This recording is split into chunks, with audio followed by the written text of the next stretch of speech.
Bien, banda, no sé si recuerdan, pero en el video anterior hicimos a esta lámpara utilizando y partiendo de una lámpara como esta que vemos aquí, la cual ya nos servía. Esta lámpara básicamente funciona con un interruptor, el cual nos permite encender o apagar esta lámpara según lo vayamos requiriendo. Este circuito funcionaba de manera manual, ya que si nosotros queríamos encender o apagar esta lámpara teníamos que nosotros activar o desactivar el interruptor. Pero este circuito lo vamos a modificar para que nos permita el encendido y apagado de nuestras luces de manera automática cuando se vaya o regrese la energía eléctrica. Quédate en este video y vayamos aprendiendo paso a paso. Esto es Pepper Electric, comenzamos.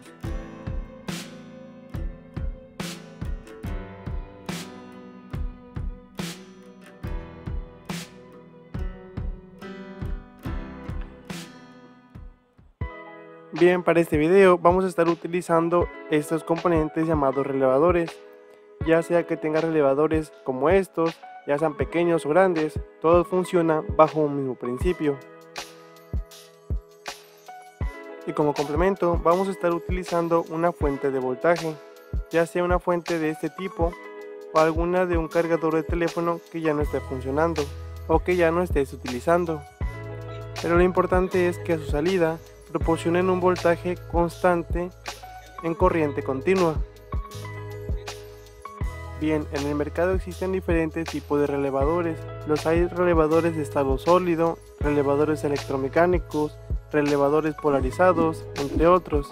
Pero en este caso particular, los relevadores que vamos a estar utilizando funcionan bajo un principio bastante simple. Bien, al nosotros destapar el relevador podríamos apreciar los componentes internos de los cuales está compuesto. Ahora bien, todos los relevadores que tenemos aquí poseen básicamente lo mismo. Estos están constituidos por una bobina y un núcleo, el cual al pasar una corriente eléctrica a través de él se comporta como un electroimán.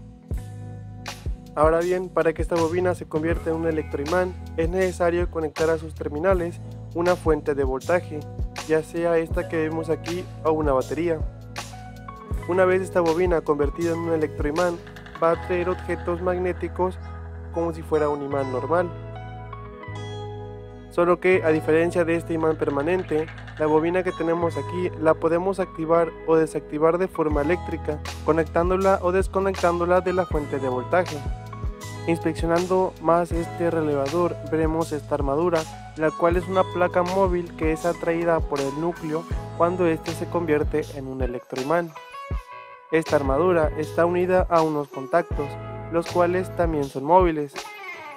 Cuando esta bobina se convierte en un electroimán, atrae la armadura y a su vez esta mueve uno de los contactores, haciendo que exista una conexión entre ambos, así permitiendo que exista una conexión entre una terminal y la otra, permitiendo el flujo de corriente eléctrica si estos están conectados.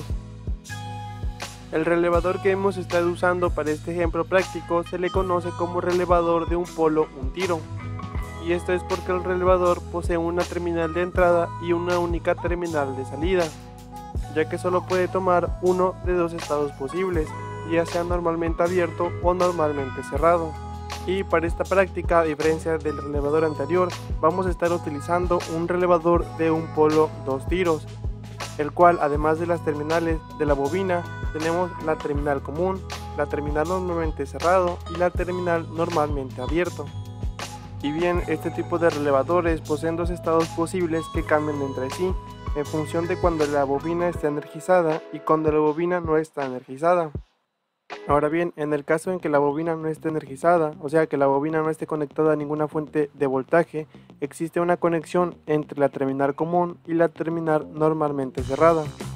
Entonces es posible que la energía fluya de la terminal común a la terminal normalmente cerrado, encendiendo aquello que tengamos conectado, pero no que fluya de la terminal común hacia la terminal normalmente abierto. En el caso contrario, cuando la bobina está energizada, lo que antes era la conexión entre el normalmente cerrado y el común pasa a ser la conexión entre el común y el normalmente abierto. y esto es porque el electroimán hace mover el armazón, que a su vez mueve las terminales internas del relevador. Esto hace posible la conexión entre la terminal común y la terminal normalmente abierto, pero no la conexión entre el común y el normalmente cerrado. Esto siempre y cuando la bobina esté energizada. Bien, partiendo de esto, vamos a ver la manera de cómo energizar nuestro relevador. Si nos damos cuenta, en la carcasa de este relevador nos indica que se activa con un voltaje de 5 voltios, así es que hay que buscar una fuente de voltaje que nos proporciona a la salida estos 5 voltios y un amperaje mayor que el consumido por la bobina de este relevador. Bien, siguiendo este diagrama que he construido, vamos a conectar el relevador entre una de las terminales del LED y el interruptor.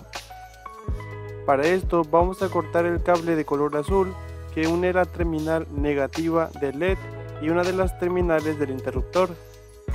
Bien, teniendo el relevador en esta posición, vamos a identificar la terminal común, la cual es la terminal inferior derecha, y esta la vamos a soldar a la terminal de nuestro interruptor, y el contacto normalmente cerrado será la terminal superior izquierda, la cual vamos a conectar al negativo de nuestro LED. Y es así como quedaría el circuito, teniendo el relevador conectado entre la terminal negativa de nuestro LED y una de las terminales de nuestro interruptor. Ahora bien, únicamente faltaría conectar la bobina de nuestro relevador, las cuales corresponden a las terminales inferior izquierda, y vamos a soldarlas al positivo y al negativo de nuestra fuente de voltaje, y más o menos quedaría así. Y bien, básicamente así quedaría nuestro circuito, en el que tendríamos nuestro relevador conectado a la fuente de voltaje. Ahora bien, únicamente quedaría activar nuestro circuito y conectar la fuente de alimentación para que entre en funcionamiento el relevador y detecte el momento en el que se nos vaya la luz. Y bien, una vez terminado el circuito, solo quedaría comprobar el correcto funcionamiento de este. Para ello, yo bajaré una de las pastillas correspondientes a mi cuarto para simular que se nos ha ido la luz o que hubo un apagón. Y es aquí donde ocurre la magia, porque una vez que no tengamos energía eléctrica, la fuente de voltaje desactivará el relevador y a su vez este hará conducir entre la terminal común y la terminal normalmente cerrado, y así encenderemos la lámpara gracias a la batería. Y bien, ya una vez comprobado el correcto funcionamiento, solo quedaría darle un poco más de estética y de orden a nuestro proyecto.